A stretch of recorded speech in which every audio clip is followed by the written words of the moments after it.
thing to spread the empire of Krishna consciousness. And especially in the last meeting I had with him. Anyhow, yeah, Prabhupada said, yeah, go. And I remember I went to Delhi to get my visa, and Prabhupada in the meantime came to Delhi, and I was in darshan in his room. There were a lot of devotees there, and he saw me, he said, you have not gone yet? I said, I just came to get a visa, I'm going a couple of days. He was so keen, Prabhupada. He knew the potential of Bangladesh. I think there are about 30,000 devotees, ISKCON devotees there now, 40 temples. Jagtaka Maharaj has at least 20,000 disciples in that country. But anyhow, when we started out preaching there, we would go to different towns and villages and go to the local Hindu temples, and they'd arrange programs, and the word would spread, and thousands of people would come, and there were big programs, and this was going on all over the country. And in the meantime, in Mayapur, there was a shooting incident. Muslims attacked a temple, and to scare them away, the devotees shot some, air guns and things in the air. But this got a lot of press coverage in India and also in Bangladesh. We were in some remote place, in the Sundarbans. You could only get there by boat. And the police came and arrested us, and they brought us all the way back under, at gunpoint, all the way overnight, a launch all the way back to Dhaka. And they brought us straight into the office of the Director of National Security and Intelligence. And on his desk he had all these newspaper cuttings, I remember one, cruel foreign Vaishnavas shoot timid Muslim villagers. That was one. So he said this, very dangerous for you in this country. This is a Muslim majority country. You have to leave this country, he said. And he gave us a letter, persona non grata, leave within 7 days. But he said, it's okay, we won't put you in the blacklist. You can come back later. So I went back to Mayapur, and I had the idea to go to Nepal to open a center in the meantime. And Jagtaka Maharaj gave me a letter for Srila Prabhupada, describing our preaching in Bangladesh and asking if I could go to Nepal. So I brought the letter to Vrindavan and gave it to Tamal Krishna Maharaj, Prabhupada's secretary, and he read it to Srila Prabhupada. And then Srila Prabhupada called me. So he was very pleased about the preaching. But he was very sick. This was in, I think it was in early August, 77. I'd never seen Srila Prabhupada so sick. He was very thin, he had big dark glasses. And, he said, thank you very much for going and preaching in Bangladesh. And then he told a story about a Bengali poet called Michael Madhusudan Datta.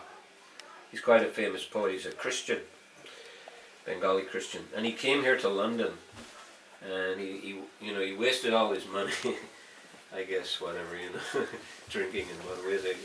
He became penniless, so he was going around all the Indian people begging them, please give some money, please give some money. No one gave him any money. But finally, one gentleman called Vijayasagar gave him some money. So this man was a poet, so he glorified Vijayasagar. He said, "You have the courage of an Englishman and the heart of a Bengali mother."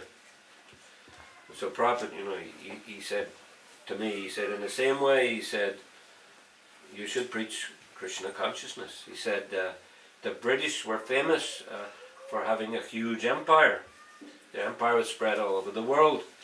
He said, even America is your creation. So British were famous for courage and expansion.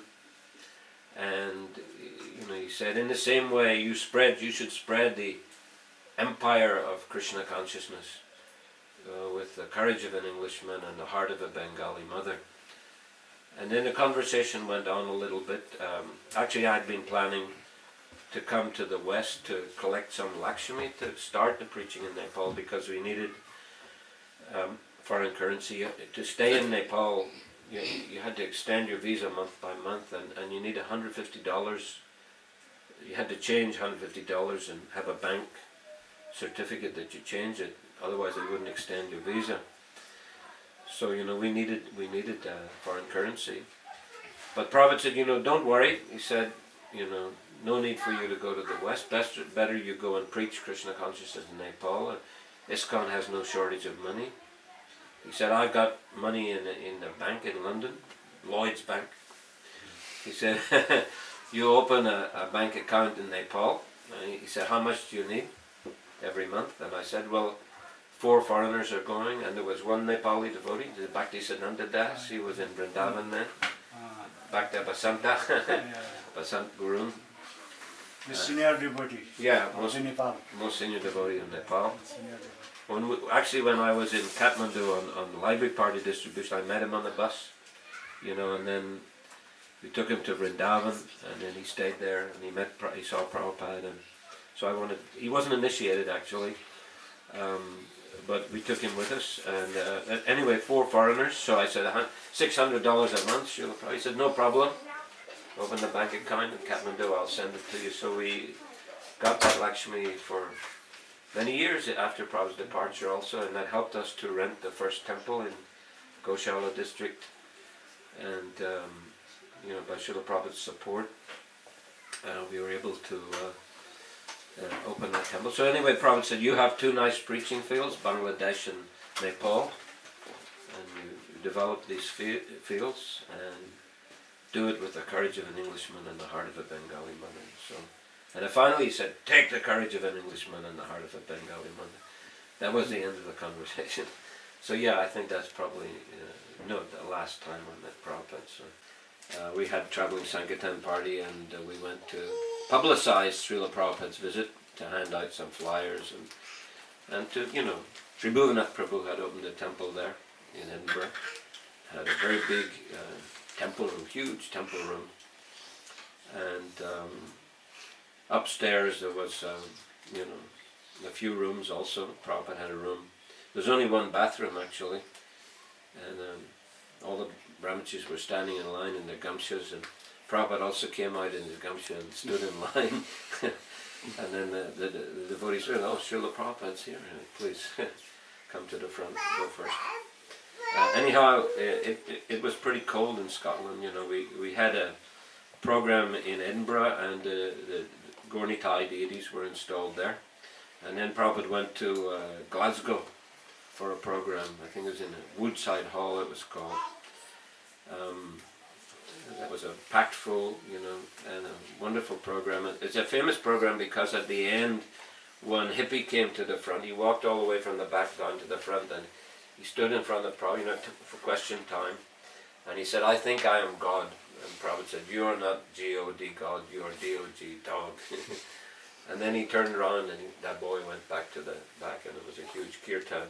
But anyhow, Prabhupada was supposed to go back to Edinburgh for another program. It was in July, but it was so cold for him that he took the plane straight back to London from Glasgow. So yeah, he didn't like cold weather, so when he came in May '74, he didn't stay long, and his rooms were very bare also. There was no furniture. Probably just sitting on a mat on the floor.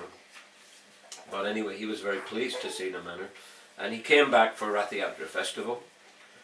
And that's a famous Rath Yatra festival, when Mahavishnu Swami, he had an inheritance from his uncle, £7,000. And he gave £1,000 to us. We had opened a temple in Dublin and Ireland, so he gave us £1,000 to buy a van. And the other 6 he spent on Rath Yatra. He had a big new cart, and they had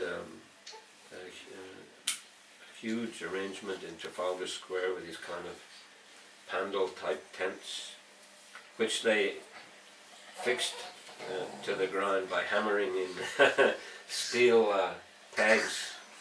And after that, authorities didn't give permission for Rath Yatra again in 25 years in Trafalgar Square. But anyhow, it was a wonderful Rath Yatra. It was a huge feast. I was a cook actually. I cooked for 2 days and nights. And Prabhupada gave lecture there the Trafalgar Square. But prior to that, he danced all the way from Marble Arch to Trafalgar Square, and probably you've seen some footage of that. Prabhupada dancing and called all devotees to come around and play mridangos and kartals. So very wonderful Rath Yatra, and he stayed on. He was meeting a lot of important personalities. Devotees brought different famous personalities like Lord Brockway to meet Srila Prabhupada. There are many recordings you can hear of Prabhupada's conversation with those personalities. And then on Jamashtami he installed Sri Sri Radha Gokulananda, and he was present on Vyasa Puja also. So I recall him saying that Guru is like a peon. He's just delivering the message of Krishna. He doesn't change anything.